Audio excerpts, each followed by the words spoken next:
اعوذ باللہ من الشیطان الرجیم بسم اللہ الرحمن الرحیم۔ حماسہ حسینی باب ہفتم، امام حسین علیہ السلام کی تحریک کی ماہیت۔ بسم اللہ الرحمن الرحیم۔ امام حسین علیہ السلام کی تحریک کے متعلق ایک سوال یہ ہے کہ اس تحریک کی ماہیت کیا تھی، کیونکہ تحریکیں بھی قدرتی مظاہر کی طرح مختلف ماہیتیں رکھتی ہیں۔ چیزوں اور قدرتی مظاہر کی، معدنیات سے لے کر نباتات اور طرح طرح کے حیوانات کی الگ الگ قدرتی ماہیت اور خصوصی حالت ہوتی ہے۔ تحریکوں اور اجتماعی بغاوتوں کا بھی یہی حال ہے۔ اگر ہم کسی شے کو پہچاننا چاہیں تو یا اس کے علل فاعلی سے پہچانیں گے یا اس کے علل غائی سے،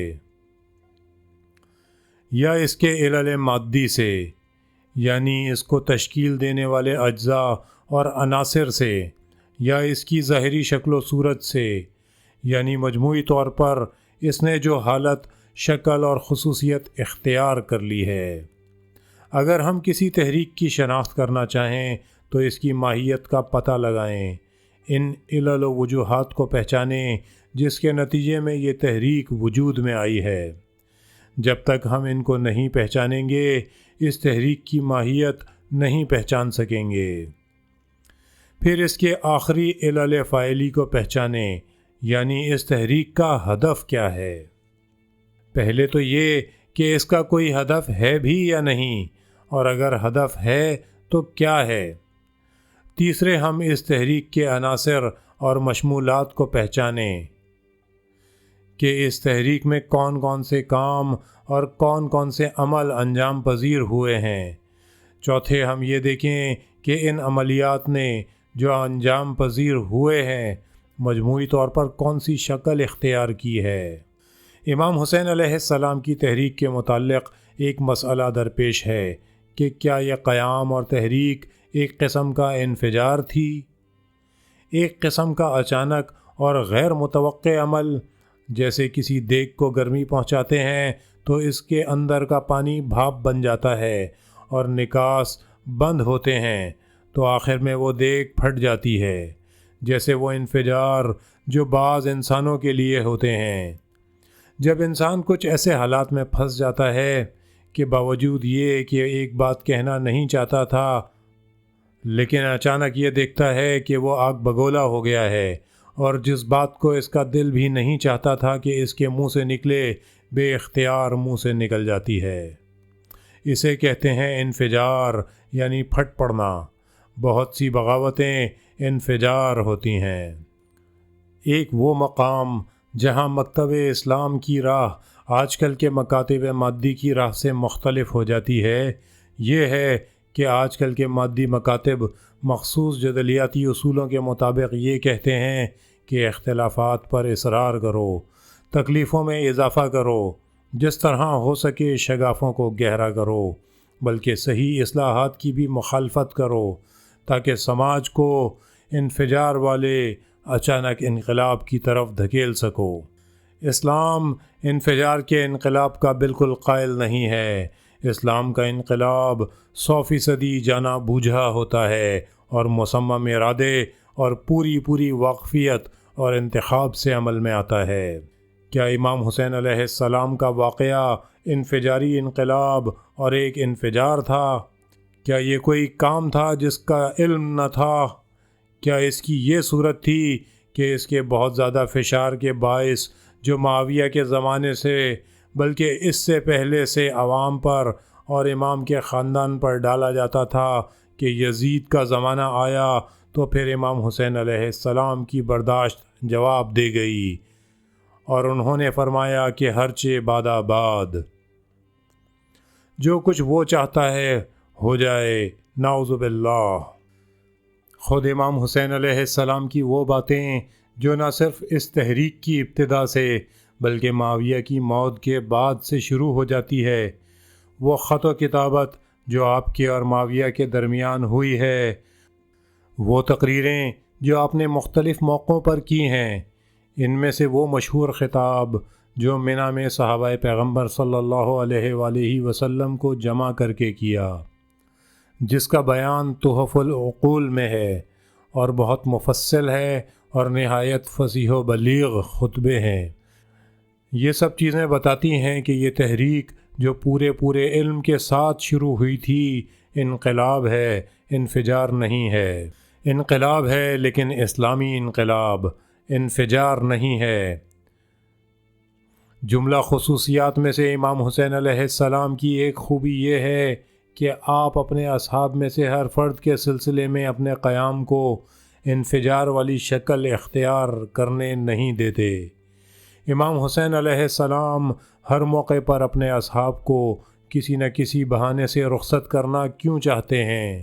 ان سے کہتے ہیں جان لو کہ یہاں کوئی ضیافت نہیں ہے، معاملہ خطرناک ہے۔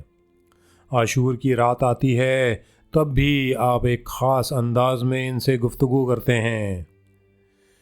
میں اپنے اصحاب سے بہتر اصحاب اور اپنے اہل بیت سے بہتر اہل بیت نہیں پاتا۔ میں تم سب کا شکر گزار ہوں، تم سب کا ممنون ہوں۔ ان لوگوں کو میرے علاوہ تم میں سے کسی سے کوئی سروکار نہیں ہے۔ تم جانا چاہو تو چلے جاؤ۔ وہ لوگ جب جان لیں گے کہ تم اپنے آپ کو اس معرکے سے الگ کر رہے ہو تو وہ تم میں سے کسی سے بھی تعرض نہیں کریں گے۔ میرے اہل بیت اس بیابان میں کسی سے واقف نہیں ہیں، اس علاقے سے بھی ناواقف ہیں۔ تم میں سے ہر شخص میرے اہل بیت میں سے ایک فرد کو لے کر دور نکل جائے، میں خود اس جگہ اکیلا رہوں گا۔ کیوں؟ لوگوں کی تکلیف اور ناخوشی سے فائدہ اٹھانے کا خواہاں رہبر ایسی باتیں نہیں کرتا، وہ تو شرعی فریضے کی بات کرتا ہے۔ بے شک شرعی فریضہ بھی تھا اور امام حسین علیہ السلام نے اس کے بیان کرنے میں بھی کوئی غفلت نہیں کی، لیکن وہ یہ چاہتے تھے کہ وہ لوگ اس شرعی فریضے کو نہایت آزادی اور مکمل آگاہی کے ساتھ انجام دیں۔ وہ ان سے یہ کہنا چاہتے تھے کہ دشمن نے تمہیں محصور نہیں کیا ہے، تم پر دشمن کی طرف سے کوئی جبر یا دباؤ نہیں ہے۔ اگر تم رات کے اندھیرے سے فائدہ اٹھانا چاہو اور چلے جاؤ تو کوئی مزاحم نہیں ہوگا۔ دوست بھی تم کو مجبور نہیں کر رہا، میں نے تم سے اپنی بیعت اٹھا لی۔ اگر تم کو یہ خیال ہے کہ تمہارے لیے بیعت کے مسئلے نے عہد اور جبر پیدا کر دیا ہے تو میں نے وہ بیعت بھی اٹھا لی ہے، یعنی اب تم اپنی راہ منتخب کرنے کے لیے بالکل آزاد ہو۔ تم کو پوری واقفیت اور آزادی کے ساتھ اور دشمن یا دوست کی طرف سے ذرا سا بھی دباؤ کے احساس کے بغیر میرا انتخاب کرنا چاہیے۔ یہ ہے وہ بات جو شہدائے کربلا کو قدر و منزلت بخشتی ہے، ورنہ طارق بن زیاد نے اسپین کی لڑائی میں جس وقت اسپین فتح کیا اور اپنی کشتیاں اس آبنائے سے پار کر لیں اور جیسے ہی پار کیں حکم دے دیا کہ 24 گھنٹے کے لائق رسد رکھ لو اور اس سے زیادہ جو کچھ ہے اسے پھونک دو اور کشتیوں کو بھی جلا دو۔ اس کے بعد سپاہیوں اور افسروں کو جمع کیا، اس سمندر کی طرف اشارہ کیا جس سے گزر کر آئے تھے اور کہا اے لوگوں، دشمن تمہارے سامنے اور سمندر تمہارے پیچھے ہے۔ اگر بھاگنا بھی چاہو گے تو سمندر میں ڈوبنے کے سوا اور کوئی صورت نہیں ہے، کوئی اور کشتی بھی نہیں ہے۔ اگر تم کاہلی کرو گے تو غذا بھی 24 گھنٹے سے زیادہ کی نہیں ہے، اس کے بعد مر جاؤ گے۔ اس لیے تمہاری نجات اسی میں ہے کہ دشمن کو مار دو اور ہلاک کر دو۔ تمہاری غذا دشمن کے چنگل میں ہے، اس کے سوا کوئی تدبیر نہیں ہے، یعنی ان لوگوں پر دباؤ ڈالو۔ یہ سپاہی اپنے خون کے آخری قطرے تک نہیں لڑیں گے تو کیا کریں گے؟ لیکن امام حسین علیہ السلام نے اپنے اصحاب کے ساتھ طارق بن زیاد کے برعکس عمل کیا۔ یہ نہیں کہا کہ یہاں دشمن موجود ہے، اگر اس طرف سے جاؤ گے تو وہ تمہیں فنا کر دے گا، اس طرف سے جاؤ گے تو تمہیں نابود کر دے گا۔ اس طرف سے تمہیں لولو کھا جائے گا، اس طرف سے تمہیں لولو کھا جائے گا، اس لیے اس کے سوا اور کوئی صورت نہیں ہے کہ چراغ سے گرے ہوئے تیل کو امام زادے کی نظر کر دو۔ تمہیں بہرحال مارا جانا ہے، اب جو تم مارے ہی جاؤ گے تو آؤ میرے ہی ساتھ مارے جاؤ۔ اس قسم کی شہادت کی کوئی اہمیت نہ ہوتی۔ سیاستدان اسی قسم کا عمل کرتا ہے۔ انہوں نے کہا، نہ سمندر تمہارے پیچھے ہے، نہ دشمن تمہارے سامنے، نہ دوست نے تمہیں مجبور کیا ہے نہ دشمن نے، جس کسی کو چاہو پوری آزادی سے منتخب کر لو۔ پس انقلاب حسین علیہ السلام درجہ اول کا ہے۔ ہمیں یہ جان لینا چاہیے کہ انقلاب حسین علیہ السلام کی طرف سے، آپ علیہ السلام کے اہل بیت کی طرف سے بھی اور آپ علیہ السلام کے اصحاب کی طرف سے بھی آگاہانہ ہے، پوری واقفیت اور جانکاری سے آیا ہے، یہ انفجار نہیں ہے۔ آگاہانہ انقلاب کی مختلف ماہیتیں ہو سکتی ہیں۔ اتفاق سے امام حسین علیہ السلام کے معاملات میں زیادہ عوامل کار فرما ہیں، جن سے امام حسین علیہ السلام کی تحریک ایک ماہیت والی نہیں بلکہ کئی ماہیت کی تحریک ہو گئی ہے۔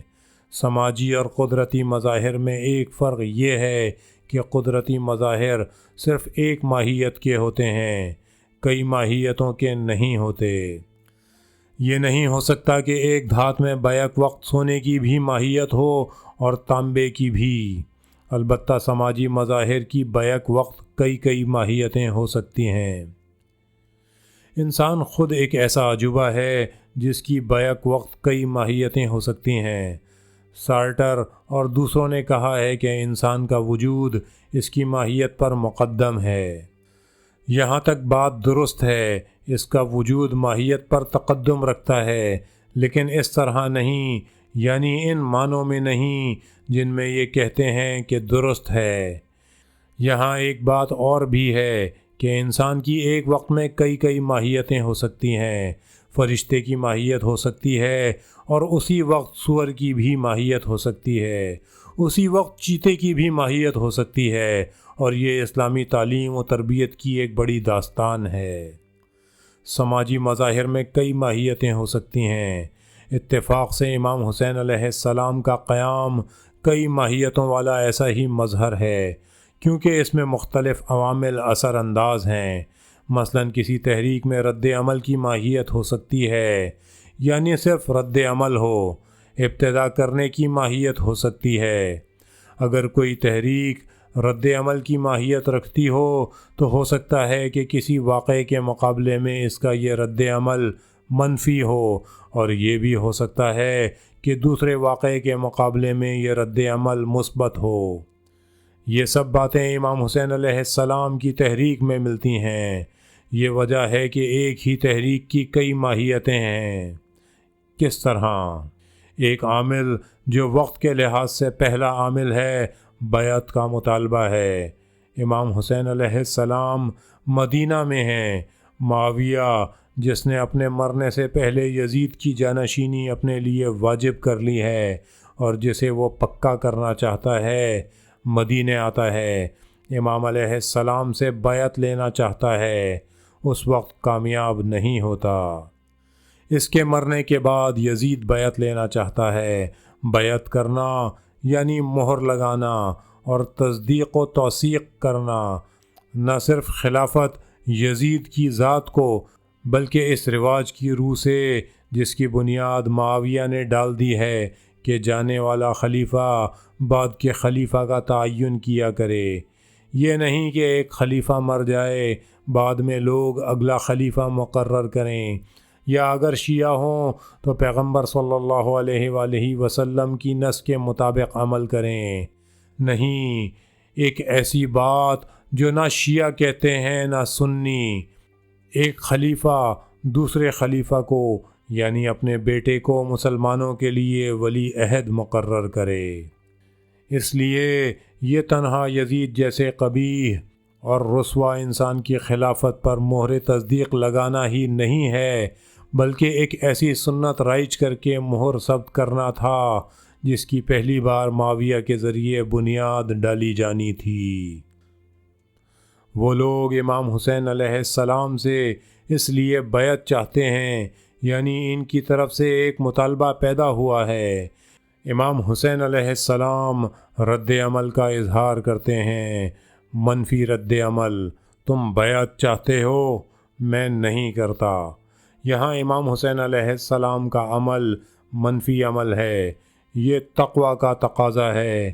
یہ ایسا تقاضا ہے جس کا ہر انسان کو اپنے معاشرے میں ایسے مطالبوں کے ساتھ سامنا ہو جاتا ہے جو اس سے مختلف شکلوں، شہوت کی صورت میں، مقام کی صورت میں، خوف اور رعب کی صورت میں کیے جاتے ہیں، اور اسے ان کے مقابلے میں کہنا پڑتا ہے نہیں، یعنی تقویٰ۔ وہ لوگ کہتے ہیں بیعت، امام حسین علیہ السلام کہتے ہیں نہیں۔ وہ ڈراتے دھمکاتے ہیں، آپ علیہ السلام کہتے ہیں میں قتل ہونے کو تیار ہوں لیکن بیعت کرنے کو تیار نہیں ہوں۔ یہاں تک یہ تحریک ایک غیر شرعی مطالبے کے جواب میں رد عمل کی ماہیت بلکہ منفی رد عمل کی ماہیت رکھتی ہے۔ دوسرے لفظوں میں اس کی ماہیت تقویٰ کی ماہیت ہے۔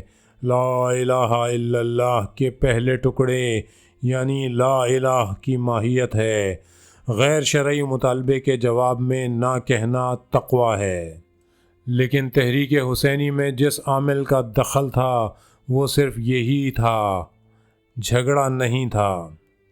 یہاں ایک اور عامل بھی موجود تھا جس کی روح سے تحریک حسینی کی ماہیت پھر رد عمل کی ماہیت ہے، لیکن یہ رد عمل نہ مثبت ہے نہ منفی۔ معاویہ دنیا سے چلا جاتا ہے۔ کوفے والوں نے اس حادثے سے 20 سال پہلے کم سے کم 5 سال تک حضرت علی علیہ السلام کے ساتھ اس شہر میں زندگی بسر کی ہے، اور ابھی تک حضرت علی علیہ السلام کی تعلیم و تربیت کے آثار پورے طور پر نہیں مٹ پائے ہیں۔ یہاں تک کہ معاویہ مر جاتا ہے، چونکتے ہیں، ایک دوسرے کے گرد جمع ہوتے ہیں، اکٹھے ہوتے ہیں کہ اس وقت موقع سے فائدہ اٹھانا چاہیے، ایسا نہ ہو کہ موقع اس کے بیٹے یزید کو مل جائے۔ ہمارے ساتھ امام حسین علیہ السلام ہیں، ہمارے سچے امام حسین ابن علی علیہ السلام ہیں۔ ہم اس وقت تیار ہو جائیں اور ان کو بلائیں کہ کوفہ آئیے، ان کی مدد کریں، اور کم سے کم ابتدا میں اس جگہ ایک قطب قائم کر دیں، بعد میں خلافت کو بھی اسلامی خلافت بنا لیں گے۔ یہاں ان لوگوں کی طرف سے بلاوا ہے جو دعوے دار ہیں کہ ہم دل و جان سے تیار ہیں، ہمارے درختوں میں پھل آ گئے ہیں۔ اس جملے کا یہ مطلب نہیں ہے کہ بہار کا موسم ہے، بلکہ یہ سمجھتے ہیں کہ درخت سرسبز ہو گئے ہیں اور ان میں پھل لگ آئے ہیں، یعنی آقا اس وقت یہاں پھلوں کا موسم ہے، یہاں آئیے اور پیٹ بھر کر پھل کھائیے۔ انہیں یہ مثل ہے، وہ کہنا چاہتے ہیں کہ انسانوں کے درخت ہرے بھرے ہیں، یہ اجتماعی باغ اس بات کے لیے تیار ہے کہ آپ اس میں قدم رکھیں۔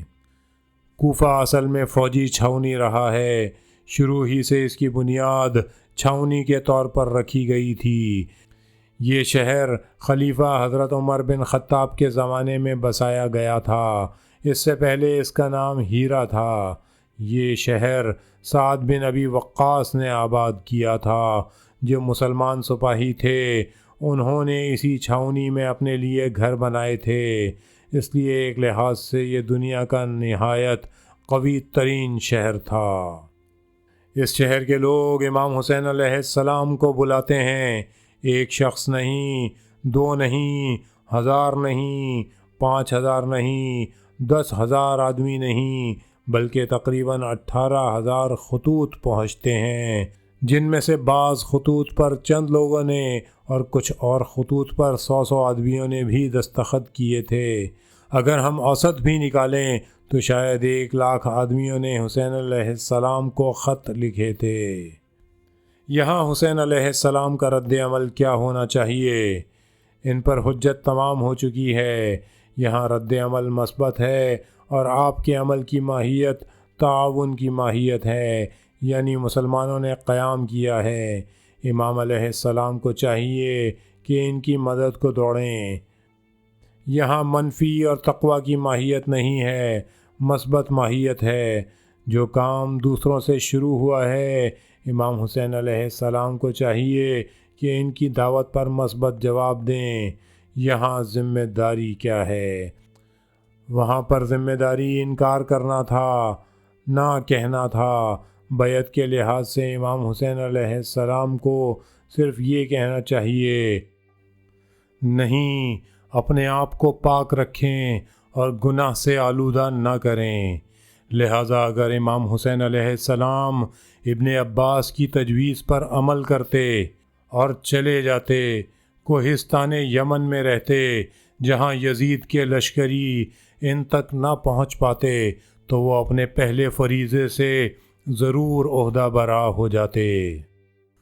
وہ چونکہ بیعت چاہتے تھے اور یہ بیعت نہیں کرنا چاہتے تھے، وہ کہتے تھے کہ بیعت کیجئے اور آپ کہتے تھے نہیں۔ بیعت کے مطالبے کے لحاظ سے اور امام حسین علیہ السلام تقویٰ کے احساس کے لحاظ سے اور اس لحاظ سے کہ منفی جواب دینا چاہیے یمن کے پہاڑوں میں جا کر، جیسا کہ ابن عباس اور دوسروں نے تجویز دیا تھا، وہ اپنا فرض ادا کر چکے ہوتے۔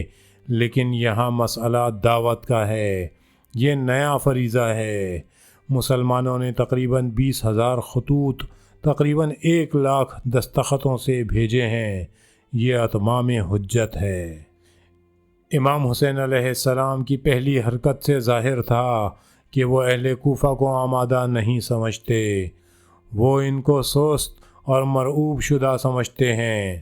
عین اس حال میں تاریخ کو کیا جواب دیں گے؟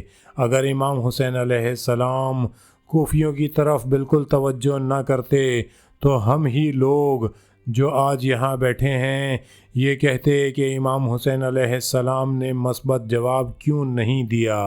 ابو سلمہ خلال ایک شخص تھا جسے بنی عباس کے دور میں وزیر آل محمد کہتے تھے۔ جس وقت اس کے تعلقات خلیفہ سے خراب ہو گئے تو زیادہ دن نہیں گزرے تھے کہ وہ مارا گیا۔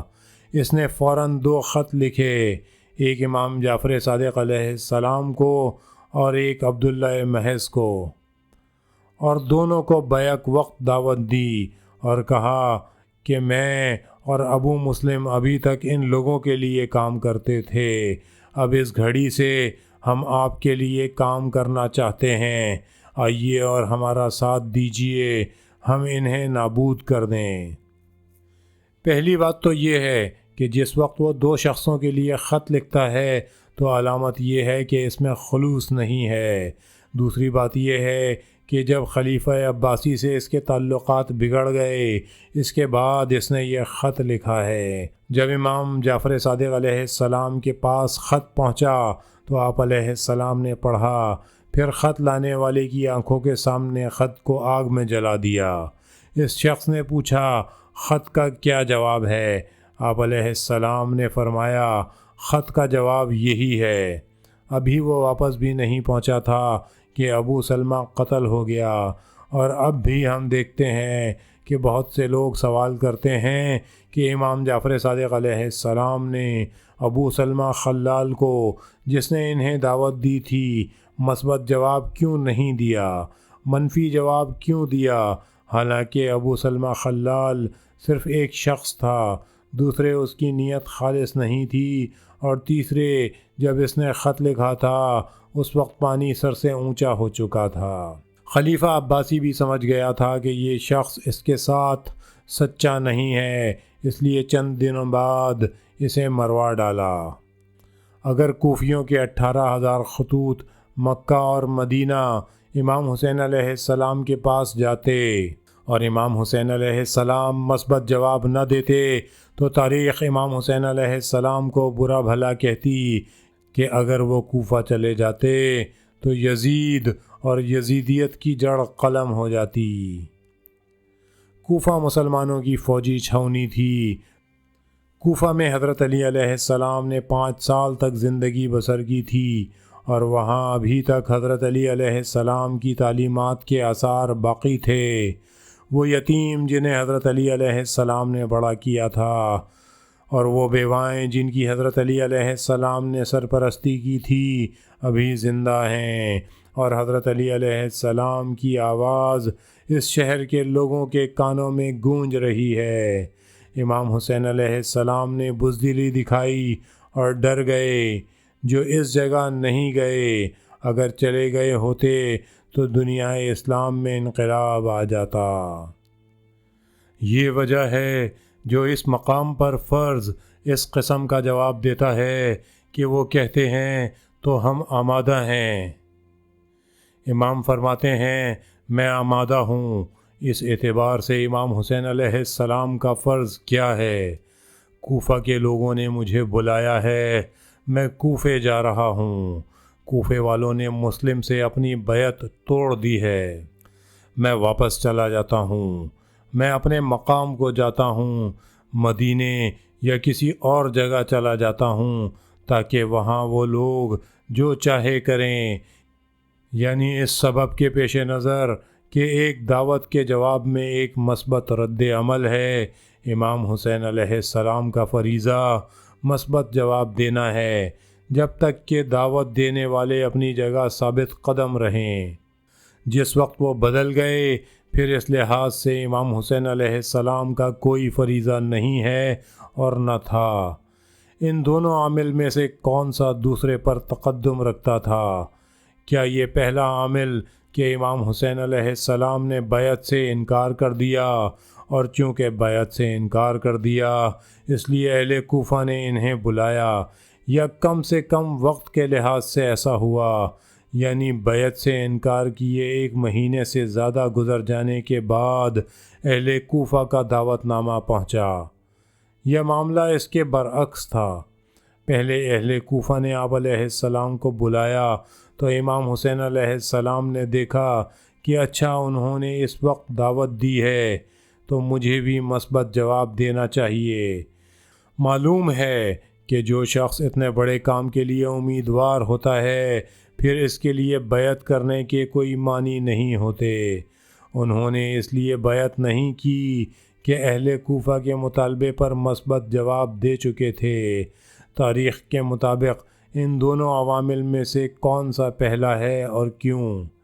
اس لیے کہ پہلے ہی دن جب معاویہ مرا ہے، امام حسین علیہ السلام سے بیعت کا مطالبہ ہو چکا تھا، بلکہ معاویہ مرنے سے پہلے مدینہ آ چکا تھا، اور اس نے چاہا تھا کہ جس ہیلے اور مکاری سے ہو اپنی زندگی میں ہی امام حسین علیہ السلام اور 2-3 اور لوگوں سے بیعت لے لے، لیکن ان لوگوں نے یہ بات نہیں مانی۔ بیعت کے مطالبے کا مسئلہ اور اس سے انکار وقت کے اعتبار سے پہلا واقعہ ہے۔ خود یزید نے بھی جس وقت معاویہ مر گیا ہے اس خبر کے ساتھ ایک خط بھیجا تھا، جو ایک تیز رفتار ہرکارے کی معرفت چند دن کے اندر اندر اونٹوں پر مدینہ پہنچ گیا، اور جس شخص نے والی مدینہ کو معاویہ کے مرنے کی خبر پہنچائی، اسی نے وہ خط بھی اسے دے دیا تھا کہ خذ بالبیعۃ اخذا شدیدا۔ امام حسین علیہ السلام اور ان 2-3 آدمیوں سے سختی سے جس طرح سے بھی ہو بیعت لے لے۔ ابھی تک شاید کوفہ میں خبر نہیں پہنچی تھی کہ معاویہ مر گیا ہے۔ اس کے علاوہ تاریخ یہ بتاتی ہے کہ امام حسین علیہ السلام سے بیعت کا تقاضا کیا تھا، امام حسین علیہ السلام نے منع کر دیا تھا، وہ رضامند نہیں ہوئے۔ 2-3 دن بعد پھر یہی گفتگو ہوئی۔ وہ لوگ آتے تھے، کبھی نرم لہجے میں اور کبھی درشتی سے بات کرتے تھے، یہاں تک کہ حضرت نے مدینہ ہی چھوڑ دیا۔ امام حسین علیہ السلام 27 رجب کو مدینہ سے روانہ ہوئے اور 3 شعبان کو مکے پہنچ گئے۔ اہل کوفہ کا دعوت نامہ 15 رمضان کو امام حسین علیہ السلام کو ملا، یعنی بیعت کے مطالبے اور امام علیہ السلام کے انکار کو 1.5 مہینہ ہو چکا تھا، اور مکہ میں امام کے قیام کو 40 دن سے زیادہ گزر چکے تھے۔ اس لیے مسئلہ یہ نہیں ہے کہ پہلے انہوں نے دعوت دی اور بعد میں امام علیہ السلام نے انہیں سازگار جواب دیا، اور چونکہ مثبت جواب دے دیا تھا اور ان کی طرف سے امیدوار بن چکے تھے، پھر بیعت کرنا بے معنی تھا۔ یعنی آپ علیہ السلام نے اس لیے بیعت نہیں کی کہ اہل کوفہ کو مثبت جواب دے چکے تھے، نہیں، اہل کوفہ کی دعوت درمیان میں آنے سے پہلے آپ بیعت سے انکار کر چکے تھے اور فرما چکے تھے میں بیعت نہیں کروں گا، چاہے روئے زمین پر میرے لیے کوئی ٹھکانہ باقی نہ رہے۔ یعنی اگر زمین کی تمام وسعتیں میرے لیے اس طرح تنگ کر دی جائیں کہ میرے رہنے کے لیے ایک نقطہ بھی موجود نہ رہے، پھر بھی میں بیعت نہیں کروں گا۔ تیسرا عامل جسے دوسرے 2 اسباب کی طرح تاریخ بیان کرتی ہے، امر بالمعروف اور نہی عن المنکر تھا، جس کے نعرے کے ساتھ امام حسین علیہ السلام نے مدینہ سے سفر شروع کیا تھا۔ اس لحاظ سے مسئلہ یہ نہیں تھا کہ چونکہ وہ مجھ سے بیعت چاہتے ہیں اور میں اس کے لیے تیار نہیں ہوں اس لیے قیام کرتا ہوں، بلکہ یہ تھا کہ وہ بیعت نہ بھی چاہیں، میں امر بالمعروف اور نہی عن المنکر کے فریضے کے مطابق قیام کرتا ہوں۔ اور یہ بھی مسئلہ نہیں تھا کہ چونکہ اہل کوفہ نے مجھے دعوت دی ہے اس لیے میں قیام کرتا ہوں۔ ابھی اہل کوفہ کی دعوت کو تقریباً 2 مہینے باقی تھے۔ یہ ابتدائی دن تھے جن کا اہل کوفہ کی دعوت سے کوئی تعلق نہیں ہے۔ دنیا اسلام کو منکرات نے گھیر رکھا ہے، اس لیے میں دینی فریضے کے مطابق، شرعی اور خدائی ذمہ داری کے مطابق خود قیام کرتا ہوں۔ پہلے عامل میں امام حسین علیہ السلام مدافعت کرتے ہیں، لوگ ان سے کہتے ہیں کہ بیعت کیجئے، آپ فرماتے ہیں میں نہیں کرتا، وہ اپنا دفاع کرتے ہیں۔ دوسرے عامل میں امام حسین علیہ السلام سے تعاون کیا جاتا ہے، ان کو مل کر کام کرنے کی دعوت دی گئی ہے، آپ نے مثبت جواب دے دیا ہے۔ تیسرے سبب میں امام حسین علیہ السلام حملہ آور ہیں، یہاں انہوں نے حکومت وقت پر حملہ کر دیا ہے۔ اس سبب کے مطابق امام حسین علیہ السلام ایک انقلابی انسان ہیں، وہ انقلاب برپا کرنا چاہتے ہیں۔ ان عوامل میں سے ہر عامل امام حسین علیہ السلام کے لیے ایک قسم کا فریضہ واجب قرار دیتا ہے۔ یہ جو میں کہتا ہوں کہ اس تحریک کی کئی ماہیتیں ہیں، وہ اسی لیے کہتا ہوں۔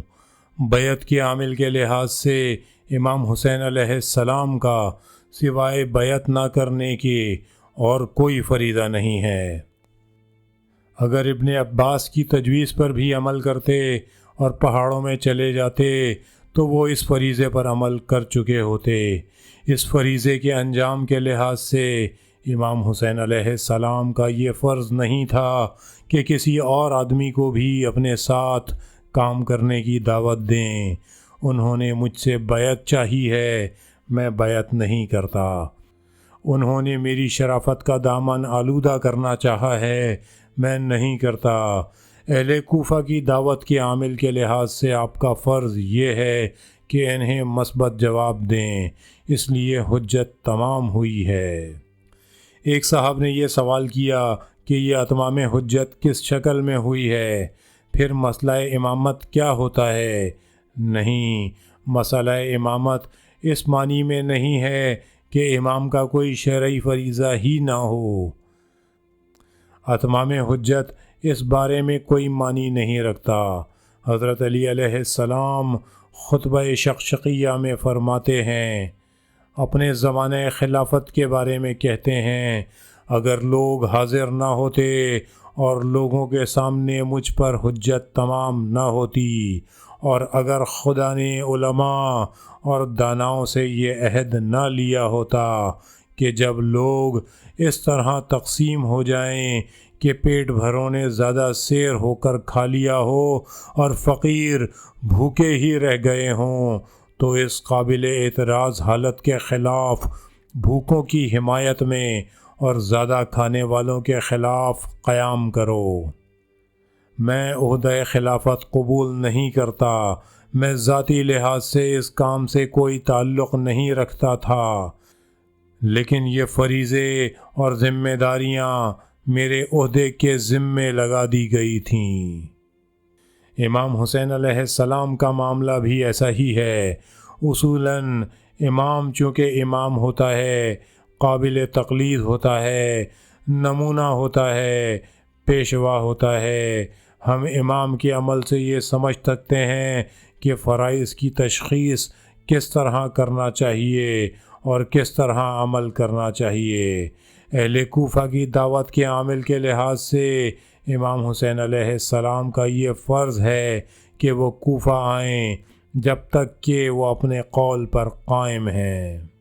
جس گھڑی سے انہوں نے اپنی پوزیشن بدل لی، اپنے قول سے پھر گئے، ہار گئے اور چلے گئے، پھر امام حسین علیہ السلام کا اس لحاظ سے کوئی فرض نہیں رہ جاتا۔ جس وقت زمام حکومت ہاتھ میں لینے کا مسئلہ ان کی طرف سے ختم ہو جاتا ہے تو پھر امام حسین علیہ السلام کا کوئی فرض نہیں رہتا۔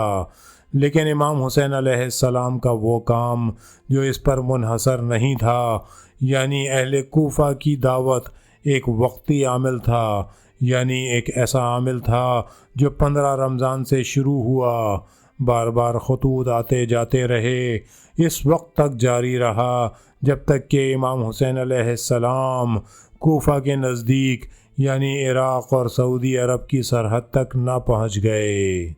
حر ابن یزید ریاحی نے ملاقات کی، دوسری خبروں کے ساتھ قتل مسلم کی خبر بھی پہنچی، پھر اہل کوفہ کی دعوت کا وجود ختم ہو گیا۔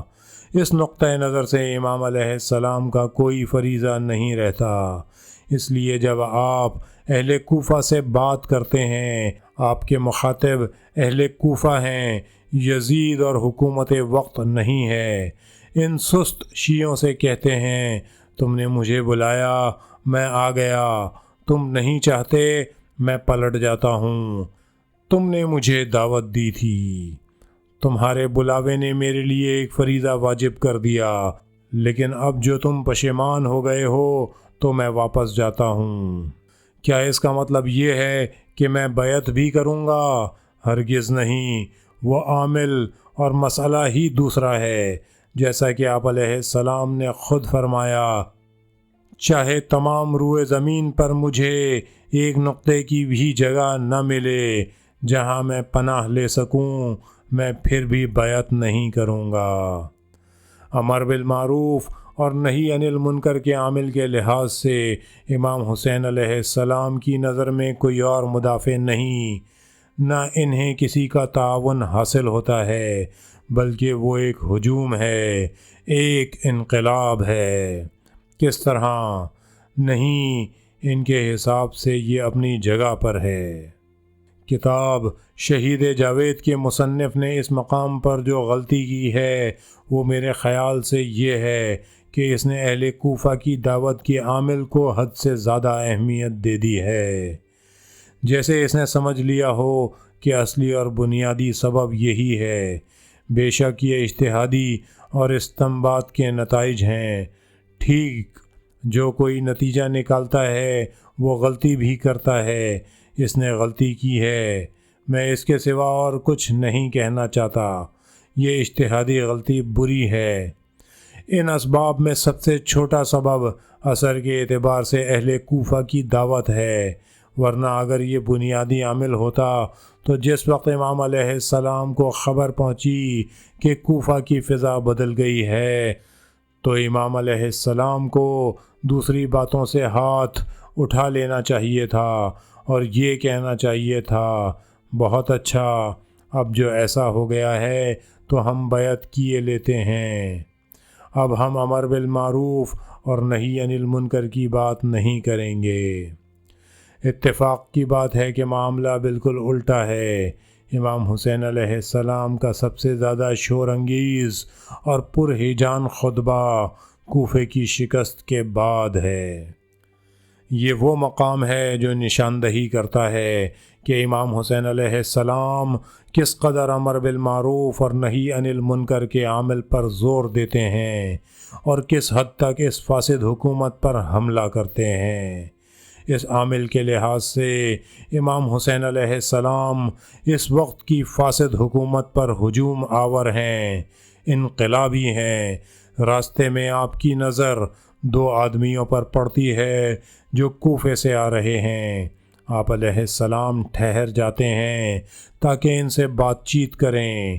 وہ سمجھ جاتے ہیں کہ امام حسین علیہ السلام ہیں، اپنا راستہ بدل لیتے ہیں۔ امام حسین علیہ السلام بھی سمجھ جاتے ہیں کہ وہ بات کرنا نہیں چاہتے، اس لیے اپنا سفر جاری رکھتے ہیں۔ بعد میں آپ کے ایک صحابی نے جو پیچھے آ رہا تھا ان لوگوں کو دیکھ لیا، ان سے گفتگو کی۔ ان لوگوں نے مسلم اور ہانی کی شہادت سے متعلق کوفہ کے تکلیف دہ واقعات اسے سنائے اور بولے، خدا کی قسم ہمیں امام حسین علیہ السلام کو یہ خبر سنانے سے شرم آ رہی تھی۔ وہ شخص جب بعد میں امام حسین علیہ السلام سے آ کر ملا اور جس مقام پر امام علیہ السلام بیٹھے ہوئے تھے پہنچا تو بولا، میرے پاس ایک خبر ہے، آپ جس طرح اجازت دیں گے عرض کر دوں گا۔ اگر آپ اجازت دیتے ہیں تو یہیں عرض کیے دیتا ہوں، ورنہ اگر آپ چاہتے ہیں کہ میں تخلیہ میں عرض کروں تو بطور خصوصی عرض کیے دیتا ہوں۔ آپ علیہ السلام نے فرمایا، کہو میں اپنے اصحاب سے کوئی بات نہیں چھپاتا، ہم اسی طرح آپس میں یک رنگ ہیں۔ اس نے واقعہ سنایا کہ آپ جن دو لوگوں سے کل ملاقات کرنا چاہتے تھے لیکن جنہوں نے اپنی راہ بدل لی تھی، میں نے ان سے بات چیت کی ہے۔ انہوں نے بتایا ہے کہ کوفہ سقوط کر گیا، مسلم اور ہانی قتل ہو گئے۔ آپ علیہ السلام نے اس جملے تک سنا، پہلے آپ کی آنکھوں سے آنسو جاری ہو گئے۔ اب دیکھیے کیا جملہ فرماتے ہیں، من المؤمنین رجال صدقوا ما عاہدوا اللہ علیہ فمنہم من قضى نحبہ ومنہم من ينتظر وما بدلوا تبدیلا۔ سبحان اللہ! دراصل اس موقع کے لیے قرآن سے اس سے زیادہ مناسب آیت پیش نہیں کر سکتے۔ بعض مومنوں نے خدا سے جو عہد کیا وہ پورا کیا، انہی میں سے جو اپنا وعدہ وفا کرنے والے ہیں بعض گزر گئے اور چلے گئے، شہید ہو گئے، اور کچھ انتظار کر رہے ہیں کہ ان کی باری آئے۔ یعنی ہم صرف کوفہ کے لیے نہیں آئے ہیں، کوفہ سقوط کر چکا تو کر چکا، ہمارا سفر اہل کوفہ کی دعوت کی وجہ سے نہیں ہوا ہے۔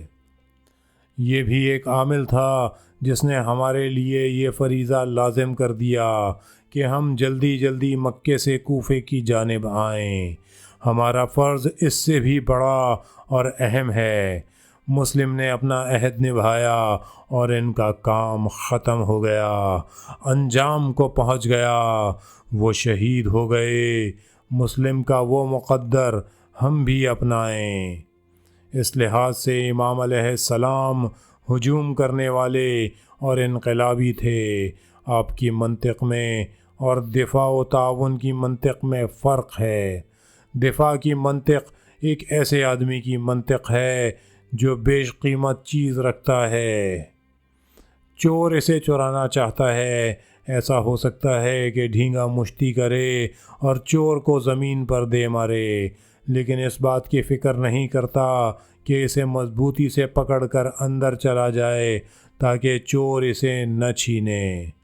اسے اس سے غرض نہیں ہے کہ اس وقت اس کی طاقت کم ہے یا زیادہ، بات یہ ہے کہ وہ اسے چور سے بچانا چاہتا ہے۔ لیکن ایک حملہ آور شخص یہ نہیں چاہتا کہ وہ فقط اپنی ہی حفاظت کرے، وہ اسے اچک لے جانا چاہتا ہے اگرچہ اپنی شہادت کی قیمت پر ہی ہو۔ امر بالمعروف اور نہی عن المنکر کی منطق نے امام حسین علیہ السلام کی منطق کو شہید کی منطق بنا دیا۔ شہید کی منطق ان منطقوں سے الگ تھلگ ہوتی ہے۔ شہید کی منطق یعنی ایسے شخص کی منطق جو اپنے جامع کے لیے ایک پیغام رکھتا ہے، اور یہ پیغام وہ اپنے خون کے سوا اور کسی چیز سے نہیں لکھنا چاہتا۔ دنیا میں بہت سے لوگوں کے پاس کہنے کی باتیں تھیں، پیام تھا، ان کھدائیوں میں جو دنیا میں چاروں طرف برابر جاری رہتی ہیں۔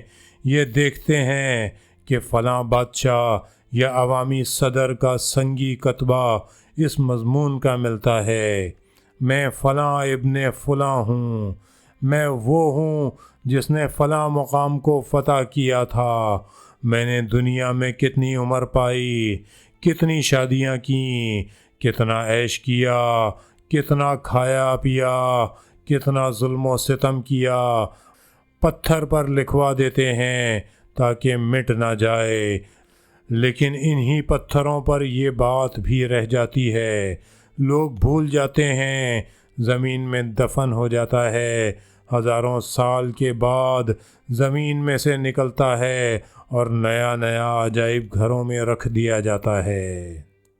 امام حسین علیہ السلام نے اپنا خونی پیغام لرزتی ہوا کے صفحے پر لکھ دیا، لیکن چونکہ خون اور سرخ رنگ سے ملا ہوا تھا، دلوں پر کندہ ہو گیا۔ آج آپ عرب اور عجم کے لاکھوں کروڑوں افراد دیکھتے ہیں جو امام حسین علیہ السلام کے پیغام سے واقف ہیں۔ انی لا اری الموت الا سعادتا ولا الحیاة مع الظالمین الا برما۔ جب آدمی شرمناک زندگی بسر کرنا چاہتا ہے، جب آدمی ظالم اور ستمگر کے ساتھ زندگی بسر کرنا چاہتا ہے، جب آدمی یہ چاہتا ہے کہ اس کی زندگی صرف روٹی کھانے، پانی پینے، سونے اور ذلت اٹھانے کے لیے ہو، تو ایسی زندگی سے 1000 بار موت بہتر ہے۔ یہ شہید کا پیغام ہے۔ امام حسین علیہ السلام جو حملہ آور ہیں اور جن کی منطق شہید کی منطق ہے، جس دن اپنا پیغام کربلا کی زمین پر ثبت کر رہے تھے، نہ وہاں کاغذ تھا نہ قلم تھا، ہوا کا یہی لرزتا ہوا صفحہ تھا، لیکن ان کا یہ پیغام ہوا کے لرزاں صفحے پر کیوں باقی رہ گیا؟ اس لیے کہ دلوں کے صفحوں پر فوراً منتقل ہو گیا، دلوں کے صفحے پر ایسا کندہ ہوا کہ پھر مٹنے والا نہیں ہے۔ ہر سال جب محرم آتا ہے تو ہم دیکھتے ہیں کہ امام حسین علیہ السلام پھر سے ابھرتے ہیں، از سر نو زندہ ہوتے ہیں، پھر کہتے ہیں خط الموت علی ولد آدم مخط القلاد علی جید الفتاتی وما اولہنی الی اسلافی کا اشتیاق یعقوب الی یوسف۔ پھر ہم دیکھتے ہیں کہ امام حسین علیہ السلام کا یہ پیغام ہے، الا وان الدعی ابن الدعی قد رکض بین اثنتین بین السلة والذلة وہیہات من الذلة یأبی اللہ ذلک لنا ورسولہ والمؤمنون وحجور طابت وطہرت۔ 30,000 آدمیوں کے مقابلے میں جو سمندر کی طرح ٹھانٹے مار رہے ہیں، جن میں سے ہر ایک کندھے پر تلوار رکھے اور ہاتھ میں نیزہ لیے ہے، باوجود یہ کہ آپ کے تمام اصحاب قتل ہو چکے ہیں اور آپ اکیلے رہ گئے ہیں، آپ چلا چلا کر کہہ رہے ہیں، یہ نالائق کا بیٹا نالائق، یہ حرام زادے کا بیٹا حرام زادہ یعنی تمہارا امیر اور حاکم نے، اس عبید اللہ ابن زیاد نے مجھے پیغام بھیجا ہے کہ حسین 2 کاموں میں سے ایک کام کا اختیار رکھتے ہیں، یا تلوار یا ذلت۔ حسین اور ذلت اٹھانا، ہیہات من الذلہ، ہم کہاں اور ذلت کہاں، میرا خدا میرے لیے ذلت پسند نہیں کرتا۔ یہ شہید کا پیغام ہے، میرا خدا میرے لیے ذلت پسند نہیں کرتا۔ دنیا کے مومن، پاک نسلیں اور ذاتیں اور جو مومن بعد میں آنے والے ہیں، کوئی ایک بھی یہ پسند نہیں کرتا کہ ان کا حسین ذلت اختیار کرے۔ میں اور ذلت اختیار کروں؟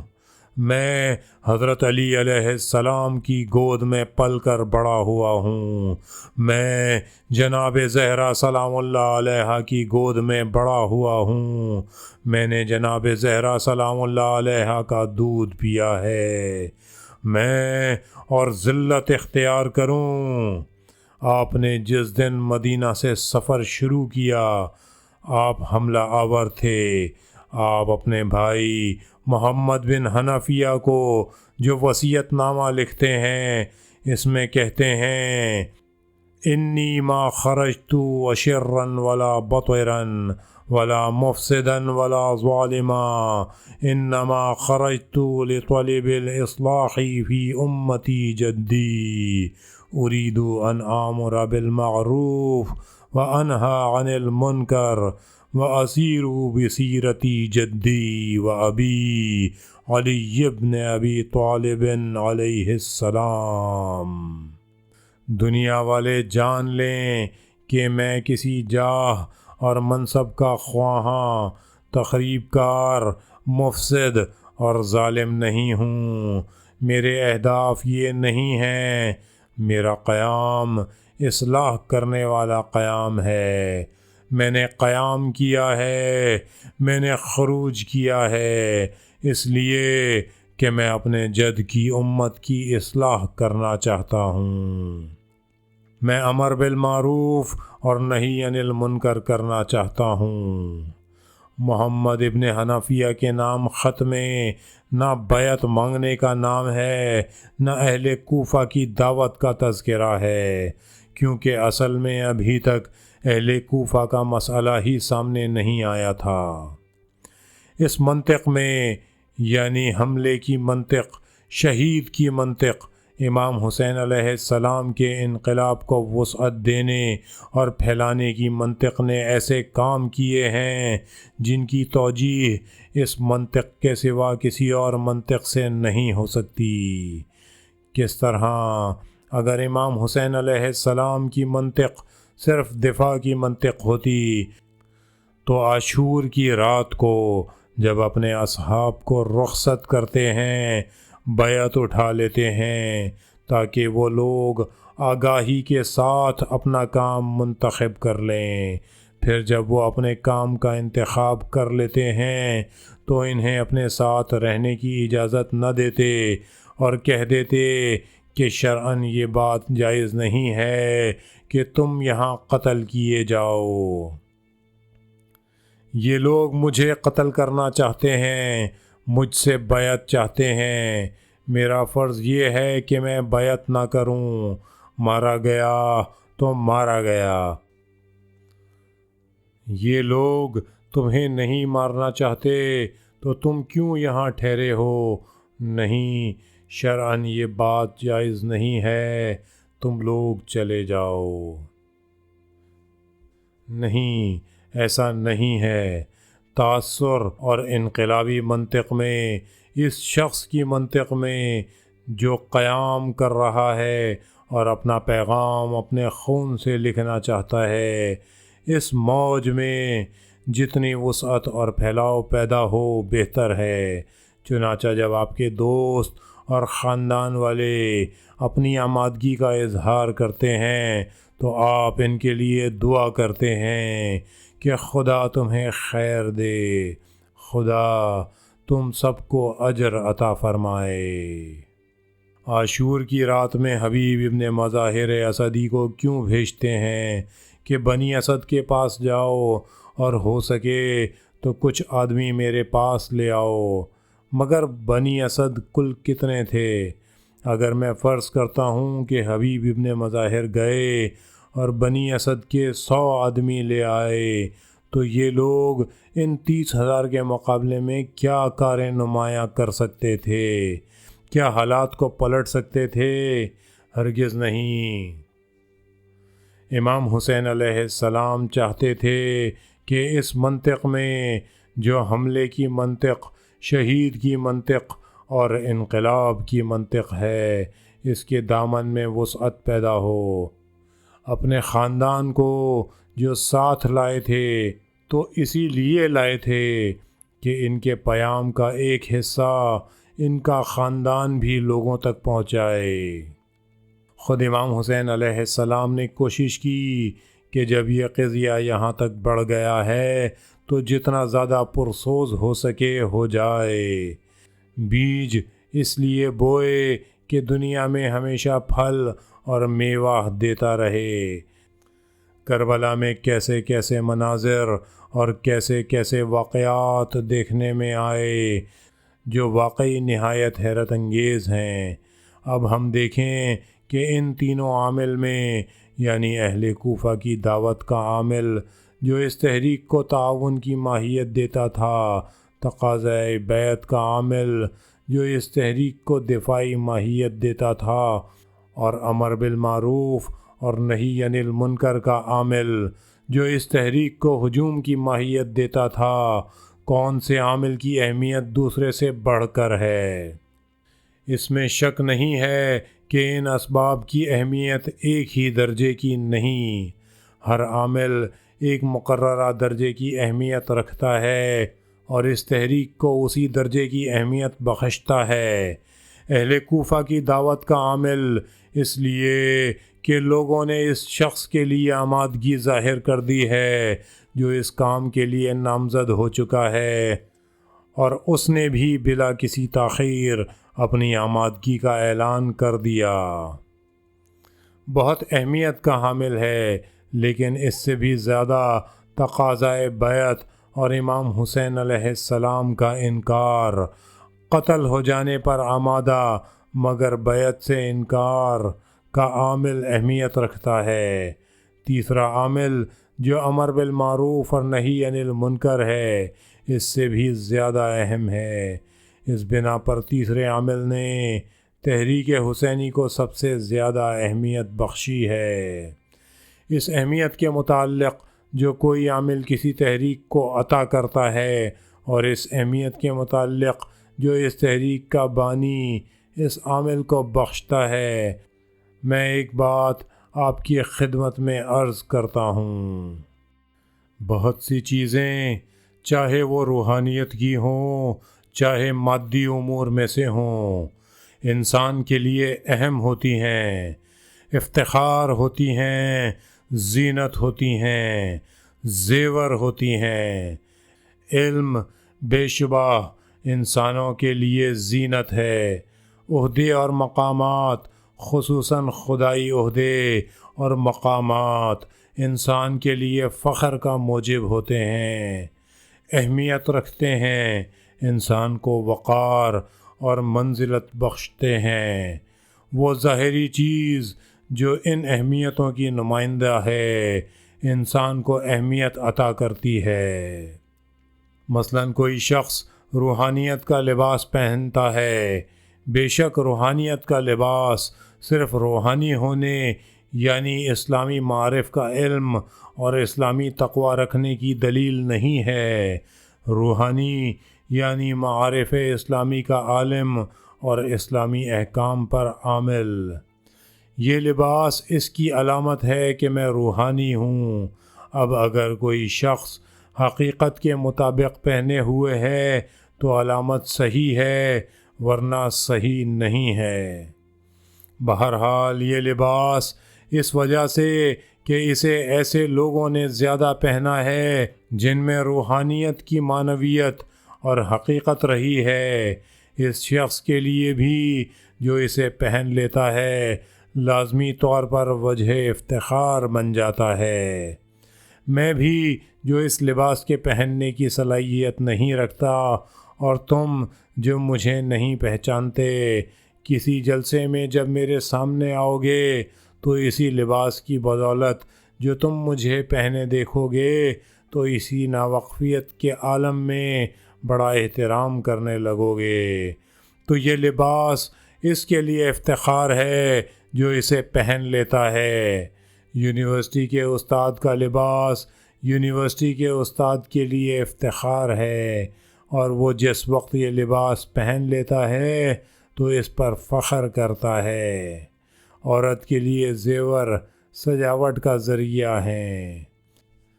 تحریکوں میں بھی بہت سے عامل ایک تحریک کو اہمیت بخشتے ہیں۔ تحریکوں میں باہم بہت فرق ہوتا ہے۔ اگر اس میں عصبیت کی روح ہو تو وہ تحریک کو ایک قسم کی اہمیت دیتی ہے، اور اگر اس میں معنوی، انسانی اور خدائی روحیں ہوں تو اسے دوسرے قسم کی اہمیت مل جاتی ہے۔ تحریک حسینی میں کار فرما تینوں عامل نے اس تحریک کو اہمیت عطا کی، بالخصوص تیسرے عامل نے۔ لیکن کبھی کبھی وہ شخص جس سے اس کی قدر و قیمت کا تعلق ہوتا ہے ایک ایسی حالت پیدا کر دیتا ہے جو اس قدر و قیمت کو اور اہمیت بخشتی ہے۔ جس طرح وہ قدر و قیمت اس شخص کو منزلت عطا کرتی ہے، اسی طرح وہ شخص بھی اس قدر و قیمت کی شان بڑھا دیتا ہے۔ جس طرح ایک روحانی شخص جب روحانیت کا لباس پہن لیتا ہے تو واقعی وہ لباس اس کے لیے باعث افتخار ہو جاتا ہے۔ اسے اس بات پر فخر کرنا چاہیے کہ یہ لباس اس کو پہنا دیا گیا ہے، اور حقیقی روحانیوں نے بھی اسے مان لیا ہے۔ لیکن ایک شخص اپنے کام کو روحانیت کے فرائض کی انجام دہی میں علم، تقوی اور عمل میں ایسے مقام پر پہنچا دیتا ہے کہ وہ اس لباس کے لیے باعث افتخار بن جاتا ہے۔ ہم کہنے لگتے ہیں کہ روحانیت کا لباس وہ لباس ہے جو فلاں شخص بھی پہنتا ہے، ایسا لباس ہے کہ اس نے بھی پہن رکھا ہے۔ اب ہم تاریخی مثالیں پیش کر سکتے ہیں۔ اگر کچھ لوگ یہ کہیں کہ جناب یہ عبا اور عمامہ کیا چیز ہے، تو ہم کیا کہیں گے؟ ہم کہیں گے کہ ابو علی سینا نے بھی یہی لباس پہنا ہے جس پر تمام اسلامی ممالک فخر کرتے ہیں۔ عرب کہتا ہے کہ ابو علی سینا میرا ہے کیونکہ اس کی کتابیں عربی زبان میں ہیں۔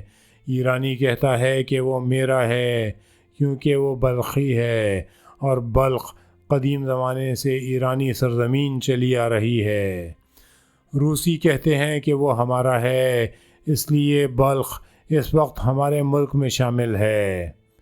ہر گروہ کہتا ہے کہ وہ ہمارا ہے اور تمام قومیں اس پر فخر کرتی ہیں۔ ابو ریحان البیرونی کا بھی یہی معاملہ ہے۔ تو ابو علی اور ابو ریحان اس لباس کے لیے باعث افتخار گزرے ہیں۔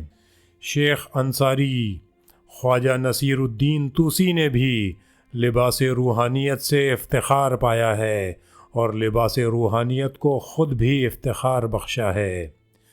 یونیورسٹی کے ایک استاد کے لیے بھی یہی بات ہے۔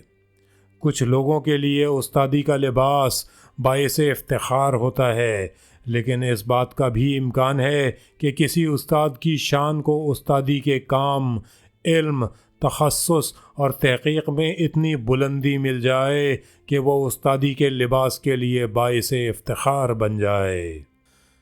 عورت کے لیے زیور زینت کا سبب ہوتا ہے، لیکن کسی عورت کے سلسلے میں یہ بھی ممکن ہے کہ لوگ سچ مچ یہ کہیں کہ اس کا چہرہ زیورات کو زینت بخشتا ہے۔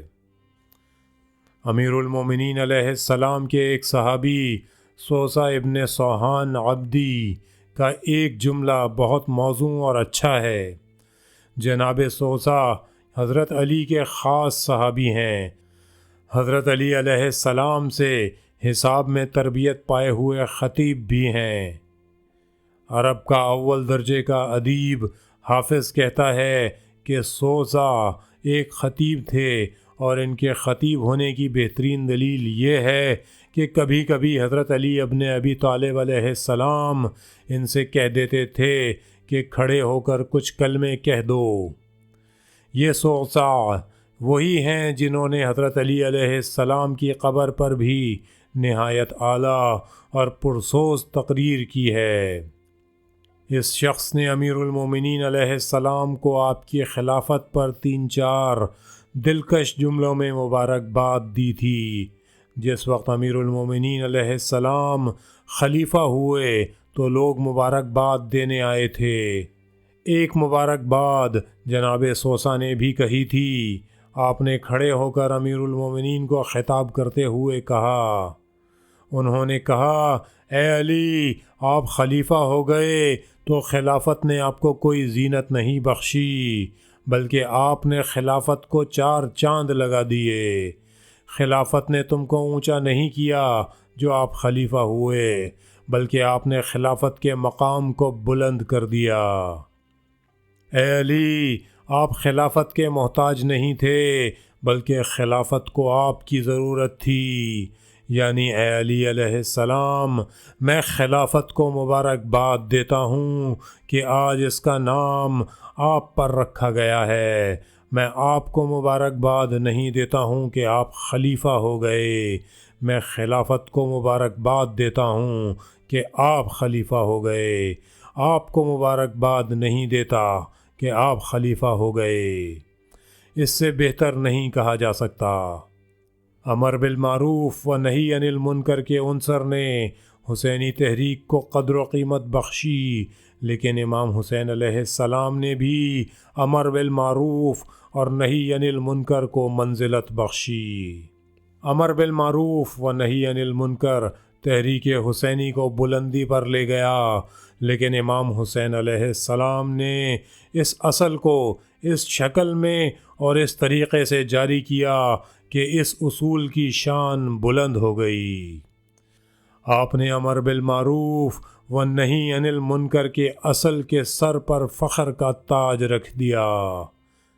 بہت سے کہتے ہیں کہ ہم امر بالمعروف و نہی عن المنکر کرتے ہیں۔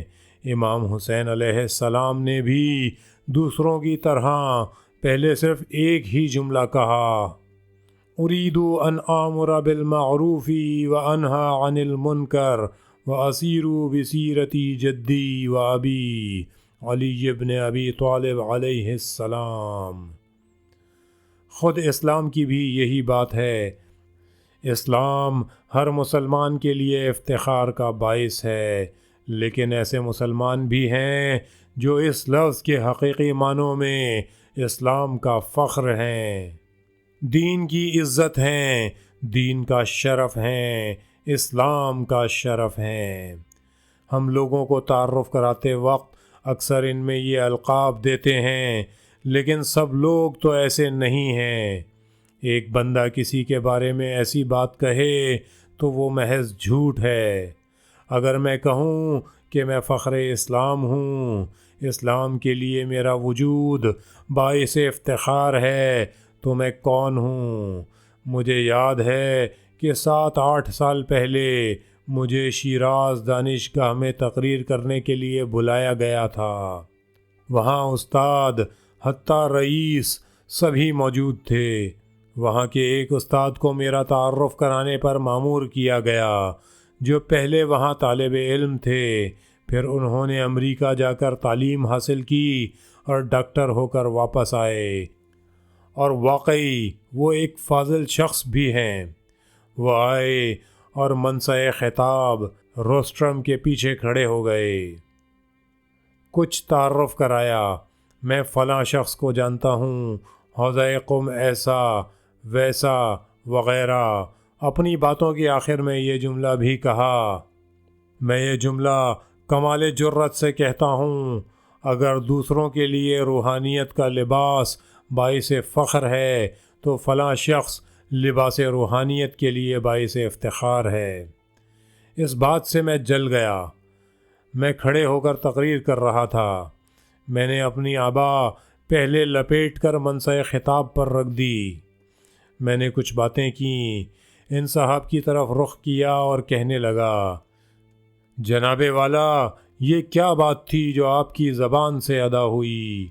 آپ سمجھتے بھی ہیں کہ آپ کیا کہہ رہے ہیں؟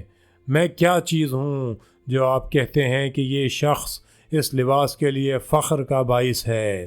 باوجود یہ کہ میں اس وقت دانشگاہ کا بھی استاد تھا اور ایک اصطلاح سے 2 زندگیوں والا تھا، میں نے کہا، جناب، عمر بھر مجھے ایک ہی فخر نصیب ہوا ہے اور وہ یہی عمامہ اور عبا ہے۔ میں کیا چیز ہوں جو افتخار بن سکوں؟ یہ لغو قسم کا تعارف کیسا جو ہم آپس میں کراتے ہیں؟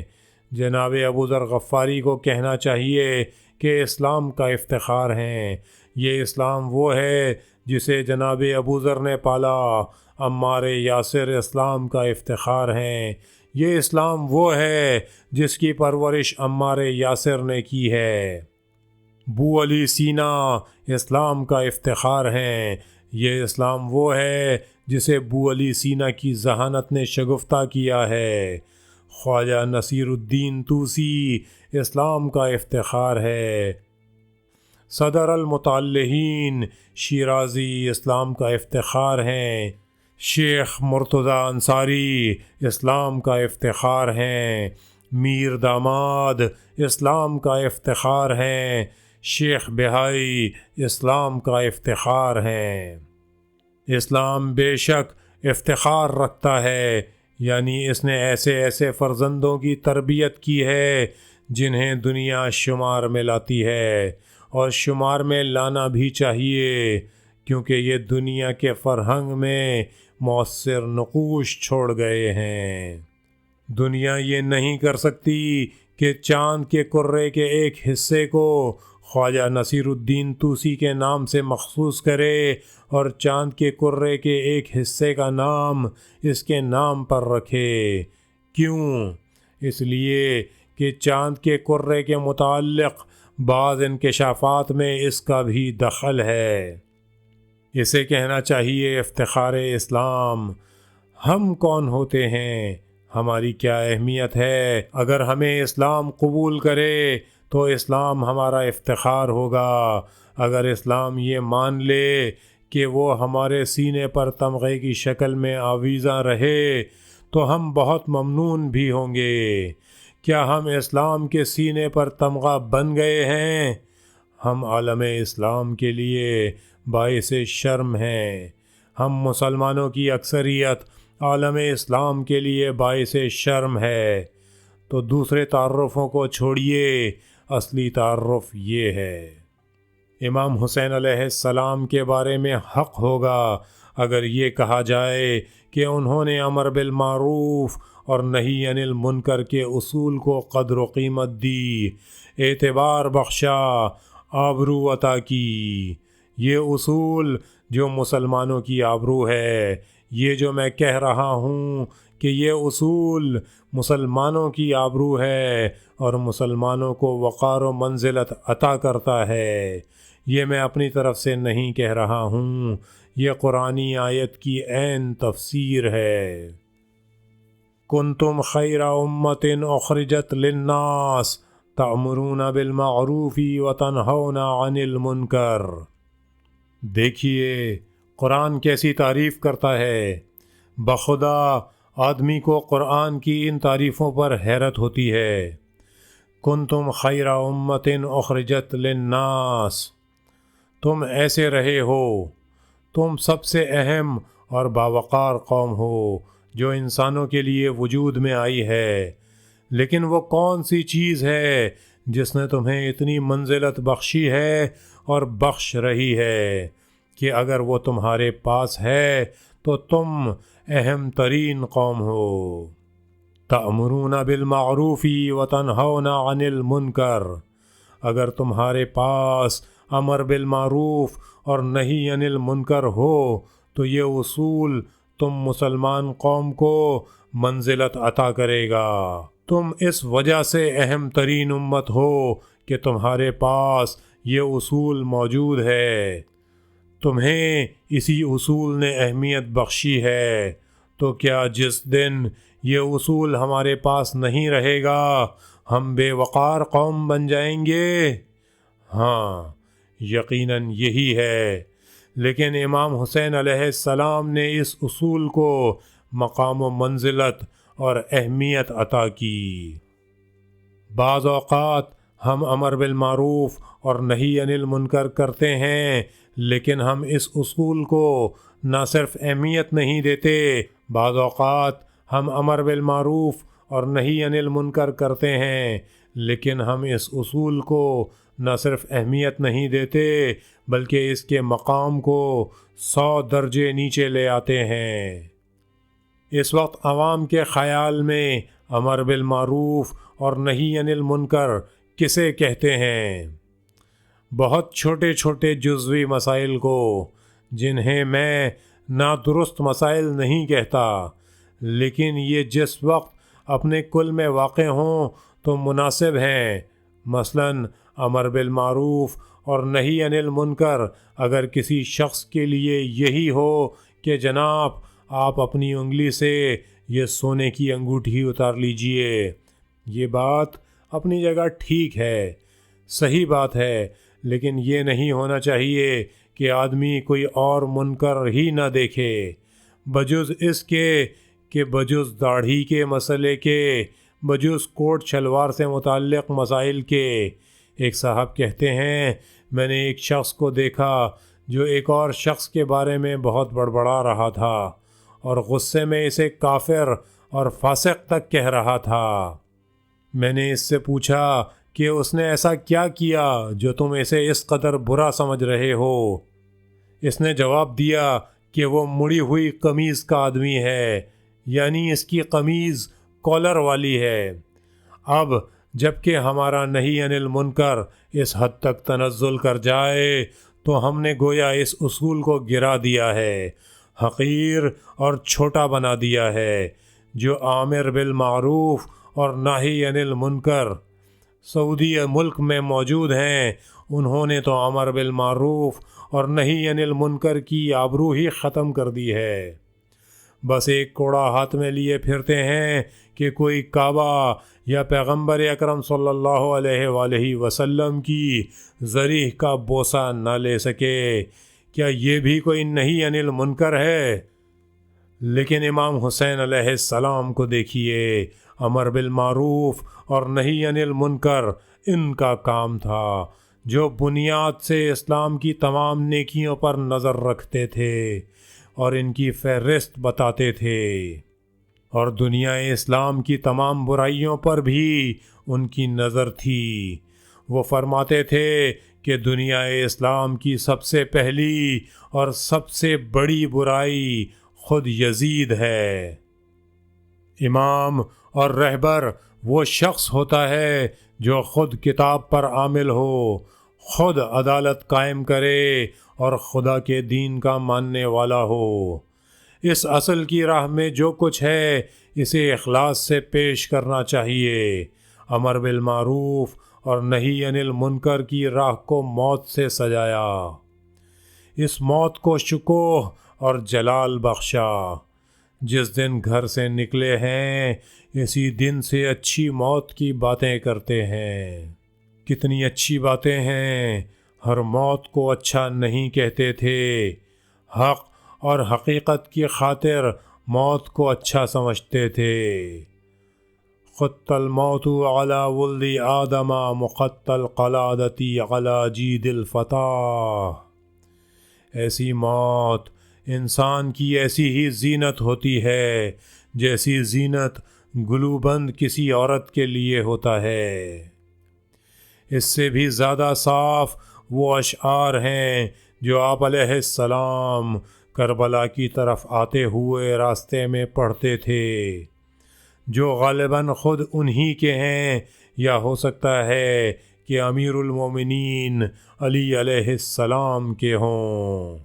اگرچہ دنیا خوشنما، نفیس اور اچھی ہے، لیکن دنیا جتنی حسین ہے اس سے زیادہ ہی حسین، نفیس اور خوشنما خدا کا پاداش خانہ ہے۔ آخر جب مال دنیا چھوڑ کر چلا ہی جانا ہے تو انسان کیوں نہ اسے بخشش کرے، انسان کیوں نہ دوسروں کی مدد کرے، انسان کیوں نہ خیرات کرے۔ آخر کار جب اس بدن کو موت آنا ہی ہے تو خواہ بستر پر مریں، جنگ میں مریں، کسی بیماری سے مریں یا کسی جرثومے سے مریں، پھر انسان کیوں نہ اچھی موت مرے۔ پس انسان کا خدا کی راہ میں تلوار سے قتل ہونا بہت اچھا، بلکہ سب سے اچھا ہے۔ اب میں یہیں دعا کرتا ہوں اور آپ سب کو خدا کے سپرد کرتا ہوں۔ اے خدا، ہم تجھے قسم دیتے ہیں، اے پروردگار، اسلام کی حقیقت کو سمجھنے کے لیے ہمارے سینے کھول دے۔ اے پروردگار، ہمیں ان فریضوں اور ذمہ داریوں کی ادائیگی کی توفیق دے جو تو نے ہمارے عہدوں پر عائد کی ہیں۔ اے پروردگار، اسلام کے دشمنوں کو ذلیل کر، ہمیں دنیا اور آخرت کی نیکیاں عطا فرما، ہماری اموات کو مغفرت فرما اور ان پر اپنی رحمت نازل کر۔ رحم اللہ من قرأ الفاتحہ مع الصلوات۔